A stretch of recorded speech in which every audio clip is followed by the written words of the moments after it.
نہیں ایلیگیشن نہیں, یہاں پہ یہ شو میں کہا گیا ہے, یہ شو میں کہا گیا ہے. تو پھر میں یہ سمجھتی ہوں کہ جو چوری کے اوپر پردہ ڈالتا ہے وہ ایکمپلیس ہوتا ہے, وہ ایکمپلیس ہوتا ہے. اچھا میرے پاس صرف 2 منٹ ہے. زرتاج گل صاحبہ, آپ کی جماعت نے یہ فیصلہ کیا پرائم منسٹر نے کہ ہم لائیں گے کمیشن, بٹھائیں گے کمیشن کی رپورٹ کو سامنے لے آئیں گے, یہاں تک تو بات بڑی صحیح, آپ نے ایک نیا ٹرینڈ سیٹ کر دیا.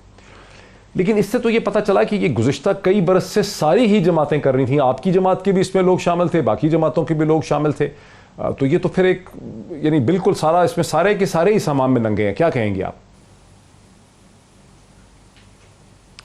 تھینک یو ڈاکٹر صاحب, thank you for inviting me. آج جو اسپیشل بریفنگ دی گئی تھی اس کا میں بھی حصہ تھی, اور میں بھی پوری بریفنگ جو کیبنٹ میں ڈاکٹر شہزاد اکبر نے اور جو FIA کے ہیڈ واجد ضیاء صاحب نے جو ہمیں بریفنگ دی, میں بھی اس میں انوائٹڈ تھی.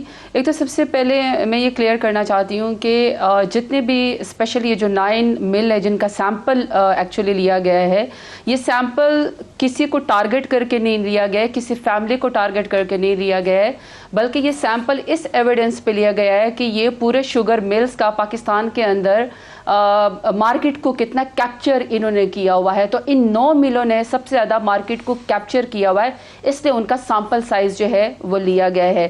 اور ابھی جو آپ نے انٹرو میں کہا کہ اگر اسی حمام میں سبھی ننگے ہیں, تو یہ تو اگر ہم پھر باقی کا بھی نکالنا شروع کریں تو یہ بھی سب سے گڈ نیوز یہ ہے کہ چونکہ پاکستان تحریک انصاف کا اور پرائم منسٹر عمران خان کو یہ کریڈٹ جاتا ہے کہ صدر ایوب کے ٹائم سے تمام لوگ چیخ رہے ہیں کھاد مافیا ہے, فلانا مافیا ہے, فلانا مافیا ہے, لیکن ہمیشہ سے وہ لوگ عوام کے بجائے مافیا کے ساتھ کھڑے ہو جاتے تھے.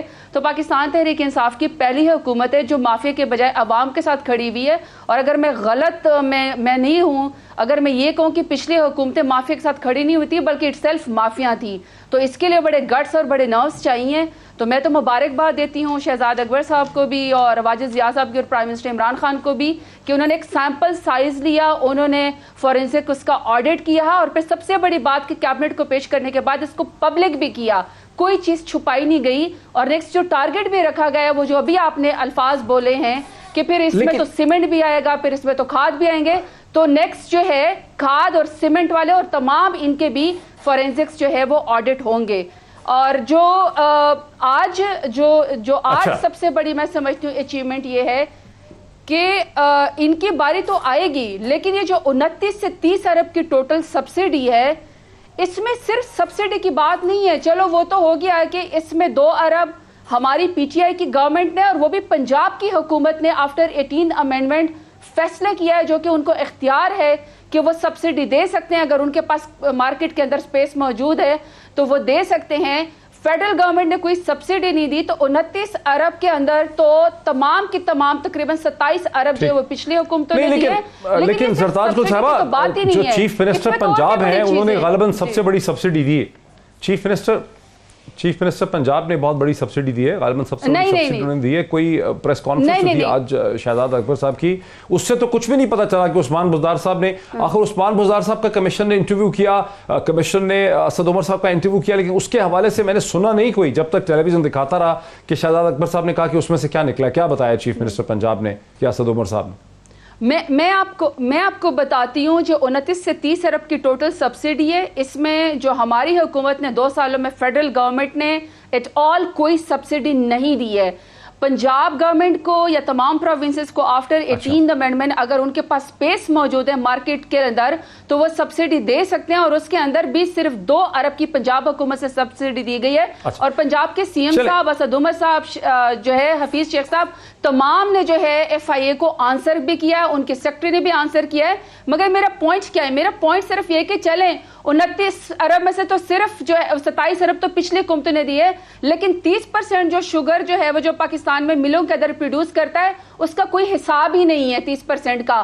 یعنی اور جو ملاس اور بگاس جو یہ لوگ جو اس کے جو بائی پروڈکٹس جو یہ بناتے ہیں اس کا کوئی بھی وہ موجود نہیں ہے. اس کے اندر جو 2-3 ملیں ہیں, جیسے ایک شریف مل ہے اور العربیہ مل ہے, یہ سارے ایشوز پہ کچی پرچی پہ چلتی ہیں. ان سارے ایشوز پہ بات کرتے ہیں ایک ایک. ڈاکٹر صاحب پہلے تو جہاں تک اومنی گروپ کی بات ہے, omni group basically Zardari group کا ہے. یہ میرے پاس یہاں فیکٹس اینڈ فگر موجود ہے جو اسی کمیشن کے اندر ہے. کمیشن کہتا ہے کہ 2018 میں وفاق حکومت نے 15.20 ارب کی سبسڈی دی. جس میں سندھ حکومت نے 9.3 ارب کی سبسڈی دی، اور وہ جو 9.3 کی مراد علی شاہ صاحب نے 9.3 ارب کی سبسڈی دی وہ ٹیلر میڈ صرف اومنی گروپ کے لیے تھی. اب اس کے مقابلے میں یہ تو میں آپ کو 27 ارب کا کہہ رہی ہوں، ہماری حکومت فیڈرل گورنمنٹ یہاں پہ فیڈرل گورنمنٹ 15.20 ارب دے رہی ہے، ہماری تو فیڈرل گورنمنٹ 1 روپیہ بھی سبسڈی نہیں دے رہی. پنجاب حکومت جو انہوں نے سی ایم عثمان بزدار صاحب کا نام لیا، انہوں نے 2 ارب کی سبسڈی دی اور وہ تمام جو ہے شوگر ملوں کے اندر تقسیم ہوئی. یہاں پہ جو سندھ حکومت اومنی گروپ کو مراد علی شاہ صاحب دے رہے ہیں. اچھا ٹھہرے ذرا، یہ بات یہ نقطہ کہیں رہنا چاہیے، اس کا جواب لے لیں چودھری صاحب سے. زرتاج یہ بات لٹک جائے گی، آگے چلی جائے گی، پھر یہ لوگوں کو سمجھ نہیں آئے گی. چودھری صاحب اس کا جواب دے دیں فوری طور پہ جو زرتاج کہہ رہی ہیں. دیکھیں ڈاکٹر صاحب 2 بنیادی باتیں. میں کوئی اومنی گروپ کا ترجمان نہیں ہوں، وہ جیلوں میں پڑے رہے ہیں اور اس وقت تو ان کی ملیں پوری بند ہیں. 2018 میں بند سی، 2019 میں بند ہیں، مکمل بند پڑی. وہاں پہ یہ جو نیب والے ہیں یہ بیٹھے ہوئے ہیں. وہ تو ان کو گھسیٹ کے لانا تھا، چونکہ آپ نے تو آپ کو سمجھ نہیں آتی. آج صرف ایک شخص کا نام لیا گیا اور بلاول صاحب کو الیکشن کمیشن سے نوٹس ہو گیا.